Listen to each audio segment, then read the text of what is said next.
اس طرح کے معاملے کے اندر جو ہے وہ شامل کیا گیا ہے۔ پھر انہوں نے یہ بھی کہا کہ چونکہ اعتزاز احسن صاحب نے کہ عید کی چھٹیاں ہو رہی ہیں تو ہم چاہتے ہیں کہ جلد از جلد فیصلہ بھی ہو جائے۔ چیف جسٹس صاحب نے فرمایا کہ بہت جلد فیصلہ کرنا پڑے گا۔ تو کیا وجہ ہے کہ اس فیصلے کے اندر آپ کو فوری طور پر یعنی آپ اتنی جلدی میں دکھائی دیتے ہیں کہ آپ شاید کل ہی، اور یہ اعتزاز احسن صاحب نے کہا ہے، میں نہیں کہہ رہی، انہوں نے کہا جی کل ہی شاید کوئی عبوری حکم جو ہے وہ آ جائے، تو کیا وجہ ہے کہ کل ہی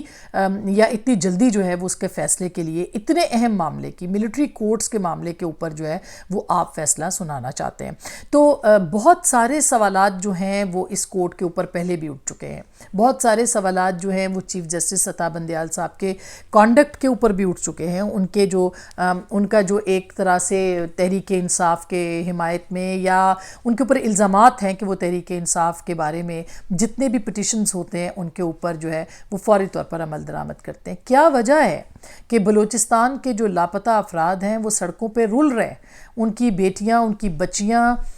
سیمی دین بلوچ کا آپ دیکھیں کہ جو ڈاکٹر دین بلوچ کی بیٹی ہے وہ منتیں کر رہی ہے کہ آپ ہمارے کیسز جو ہیں یا ہمیں انصاف دلائیں۔ کیا وجہ ہے کہ تحریک انصاف کے کارکنوں کا جو کسی کو بھی لاپتہ نہیں ہونا چاہیے، اس میں کوئی دو رائے نہیں ہے، لیکن کیا وجہ ہے کہ انہی کے اوپر جو معاملات ہیں وہ سامنے ان کے لائے جاتے ہیں اور ان کو اتنا تیز ترین انصاف جو ہے وہ فراہم کیا جاتا ہے؟ تو یہ بہت اہم سوال ہیں جس کے اوپر معاملات جو ہیں وہ آگے جا سکتے ہیں۔ پھر آپ دیکھیں کہ قاضی فائز عیسیٰ صاحب جو ہیں انہوں نے جو اپنی بات کی ہے آج، جو انہوں نے اپنے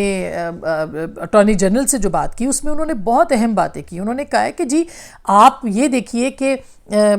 کل رات کو میرا جو کاز لسٹ ہے اس میں نام آتا ہے، اس میں انہوں نے یہ بھی کہا کہ میں کسی اور جج کے بارے میں بات نہیں کرنا چاہتا، لیکن عدالت کو اختیار ہے سماعت کا، ان کے آرٹیکل 175(2) کے تحت کہ وہ سماعت کرے، لیکن جو کل رات کو کیا وجہ ہے کہ میرا جو نام ہے وہ لسٹ میں آتا ہے۔ اور پھر انہوں نے پروسیجر بل کے اوپر بھی بات کی، انہوں نے پھر جو حلف ہے جج کا اس کے اوپر بھی بات کی۔ کھوسا صاحب ایک بہت مانے ہوئے وکیل ہیں، انہوں نے روکا، انہوں نے کہا جی آپ جو ہے وہ ہم آپ کو گریٹیٹیوڈ جو ہے وہ پیش کرنا چاہتے ہیں اور وہ سارا، لیکن انہوں نے کہا جی کہ میں نہ تو سپریم کورٹ گھر ہے نہ کچھ اور، میں آئین اور قانون کے اوپر چلنے والا وہ ہوں اور میں آئین اور قانون کے مطابق ہی جو ہے وہ فیصلہ کروں گا۔ اور انہوں نے یہ کہا کہ میرا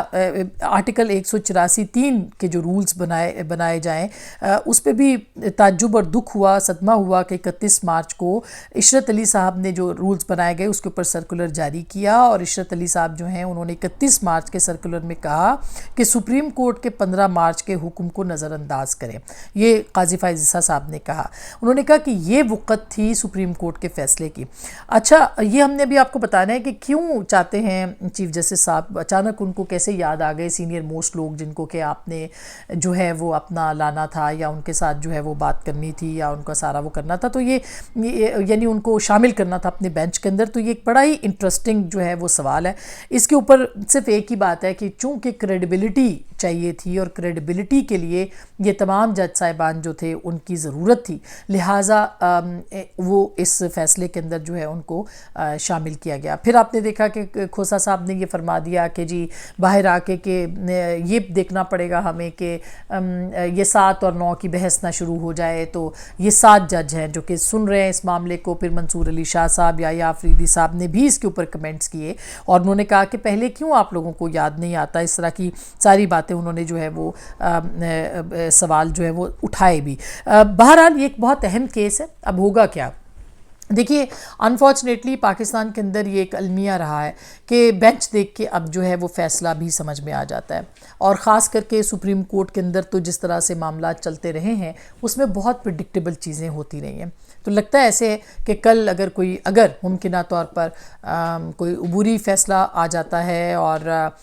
اس کے اندر جو ہے وہ کر دیا جاتا ہے، ان کو عبوری فیصلے کے اندر جو ہے وہ ان کو ختم کر دیا جاتا ہے ملٹری کورٹس کو، جس کا کہ فائدہ بہت سے تحریک انصاف کے ایسے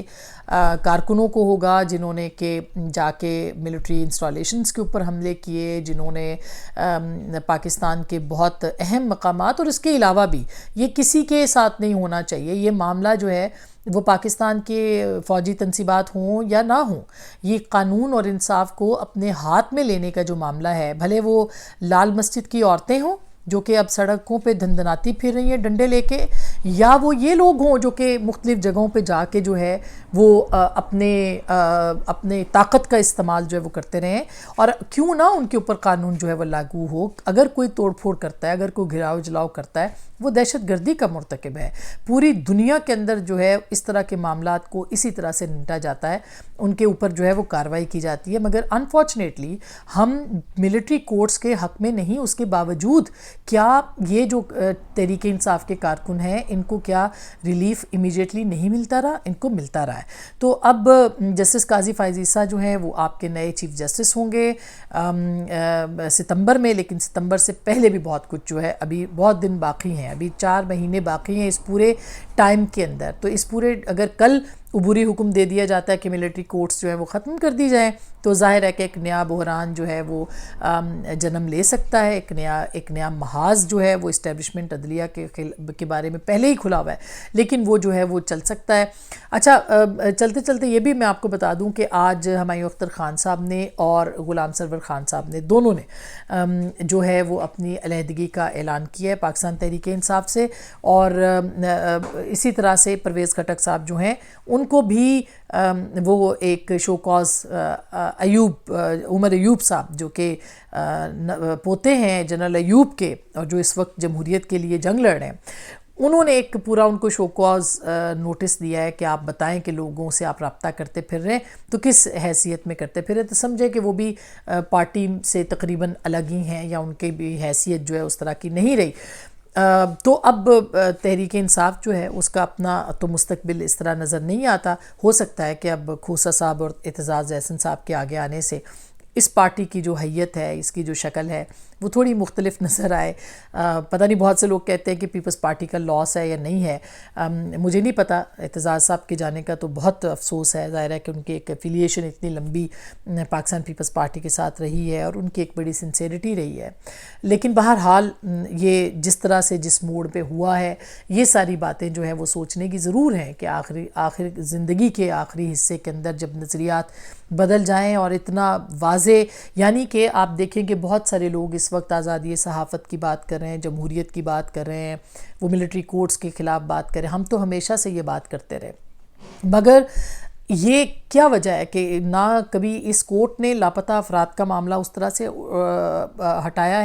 اٹھایا ہے، نہ انہوں نے کبھی پچھلے جو عمران خان صاحب کے دور میں صحافیوں کے ساتھ جو ہے وہ ہوتا رہا، وہ اپنا جو کچھ ہوتا رہا اس کے اوپر کوئی اس طرح کے معاملات انہوں نے اس طرح اٹھائے جس طرح سے اب اٹھائے گئے ہیں،